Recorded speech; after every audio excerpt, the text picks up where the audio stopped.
Gambler Dan by George Albert Leddy.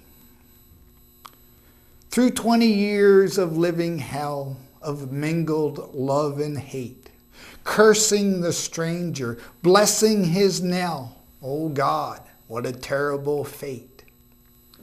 The Sea Dog Inn was gay that night, the lights were all aglow. From o'er the bar the whiskey glass was quick to come and go. The organ in the corner filled the air with ragtime tune, while sailor boys and lassies fair glide lightly round the room. They do not heed the storm without, for all is warmth within. The lassies' hearts are light and gay, the boys are home again.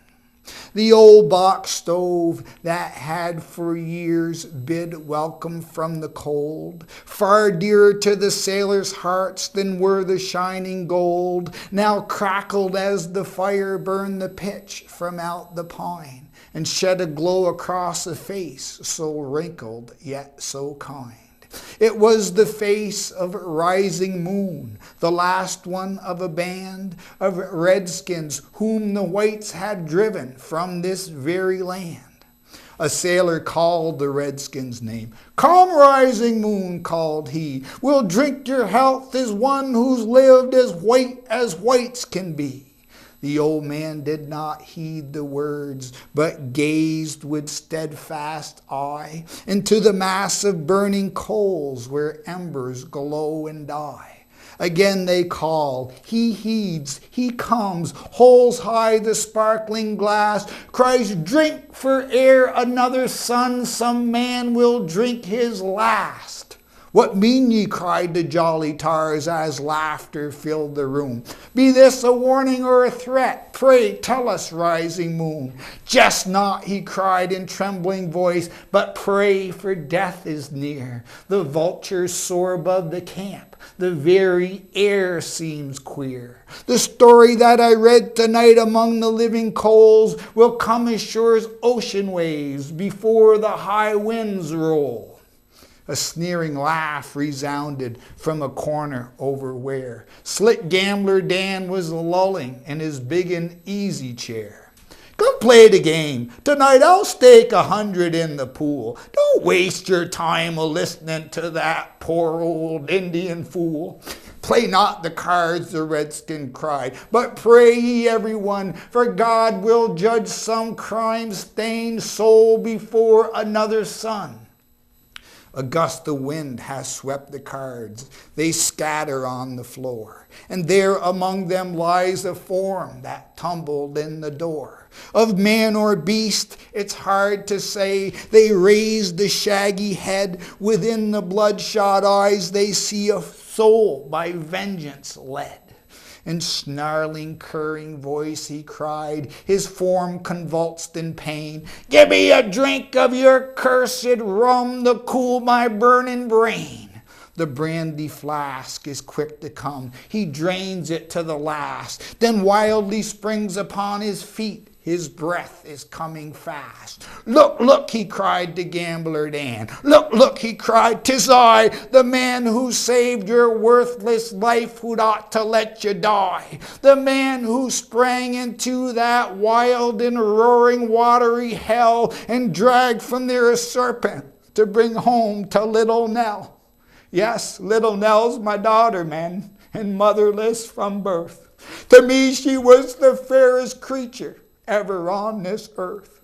Her mother's hair, her mother's eyes, her mother's happy smile, her mother's very heart and soul were with her all the while. I loved her for herself alone and for her mother too. The love I felt for little Nell was ever staunch and true. Well, on that day the mountain stream, swelled by the springtime rain, rushed madly down the rocky hill to reach the spreading plain. I stood upon the mossy bank above that awful roar. I heard a cry, "For God's sake, help!" I thought of nothing more. Till later on the river's bank I waked as in a prayer. A stranger lying at my feet, my fingers clutched his hair. I tried to speak, my mind seemed dead, my heart seemed filled with fear. The cry for help, for God's sake help, kept ringing in my ear. And when I got the stranger home and told the tale to Nell, she said, "'Twas God that sent you, Dad, and brought you back as well. He helped you fight to win, to save, oh praise his name," she said. That's just how her mother'd talk had she been there instead. Well, Nell, she brought the stranger in and worked and brought him to. She held his hand, she smoothed his brow, just as a mother do. And later when he told us that he must be on his way, she threw her arms around his neck and begged of him to stay. I could not see why little Nell would grieve so much for him. My God, I never thought the child could know a secret sin. He went, and as the summer passed, my Nell had sadder grown. My God, the truth, the bitter truth, at last to me was known. And as the leaves of autumn fell, they covered o'er a mound, where sleeps my darling and her babe, and death's sweet rest she found. And o'er her grave I prayed to God to send my soul to hell, should I e'er cease before I had avenged my little Nell.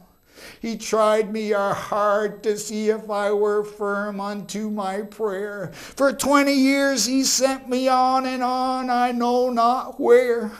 Today I fell, I thought 'twas o'er, but my spirit seemed to feel a drawing to this lonely spot, as the magnet draws the steel. I rose and staggered on again, my whole form filled with pain. But I win, thank God, for he and I are face to face again.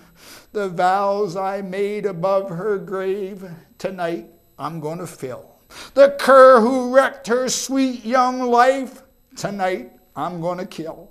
The cur who brought me 20 years of sorrow and disgrace, who thought me dead, now wakes to find that we are face to face. Prepare, you cur, pray God above to save your soul from hell. Tonight your life will right the wrong you did my little Nell.